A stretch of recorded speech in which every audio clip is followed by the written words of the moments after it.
Specifically, yes. Yeah, he was being introspective about himself. So the subject is that his kids only want to. He said his daughter likes white guys.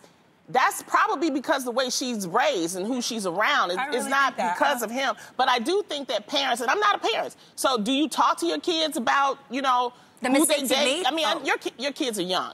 But I know. I'm trying to think of this. Exactly. I'm trying to think of my upbringing and. But don't you think when I naturally? Sorry. Well, no. I'm just saying when I look at my experience. My dad is white. My mom is black.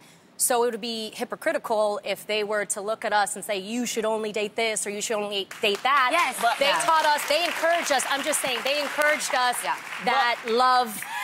Yes. They're an example of that. I'm just gonna, because we keep dancing around this. What? There are some cultures that say you stay within your culture. Yeah, that is a fact. 100%. That's encouraged. That is encouraged. That's that because we were taught differently. You were raised differently. I totally was not raised like that, so that's why I'm literally sitting here going, I have such a weird, I never was told date only this type of person or date only that type. My sister dated a Filipino guy. I've dated white, Middle Eastern, black, white. Yes, but Mike Tyson isn't talking about who he told his kids to date. He's saying his actions and his life as a black man. He thinks made them go away from black men. That's what we need to talk about. Do you guys agree with that? It's not what he told his kids to date. I think it depends on the person. Like, my father is a black man, and he is whack as hell. But I have only dated brothers. Okay. I have only loved brothers. Okay, this is a great example. Continue to love brothers, contrary to what the blog said. How did you manage to not place a stigma on black men based on your actual personal experience?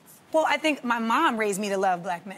You know, so there we go. My father is an individual, but I have great brothers in my life as friends. You know, I have great exes, and we have great examples. I mean, so I think that it's interesting that he's kind of internalizing it in this way, because I think that it really ends up being a much bigger presentation of just the fact that, like, you were one person, and I think this is his own guilt kind of just showing up, you know, and just feeling like, dang, maybe I didn't give them the best representation.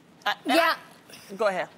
Do you think? And I guess the question too to ask here is, if you did have kids and they dated outside of your race, would you have an issue with that? Or would you take it personally, because if my children don't date a Latino or don't date, well, this is weird because my husband's black, white, they got a lot of options. That's what I'm saying. But if they didn't, would I take that personally and say, was it something I did that's what I'm saying. that made them not do that? I think I wouldn't, because the of how I was benefit of the raised. doubt is that these kids are of a different generation. They were raised with a black president, so they don't see race necessarily the way we see race, the old heads. And I think that's the best way, is just to love who you love.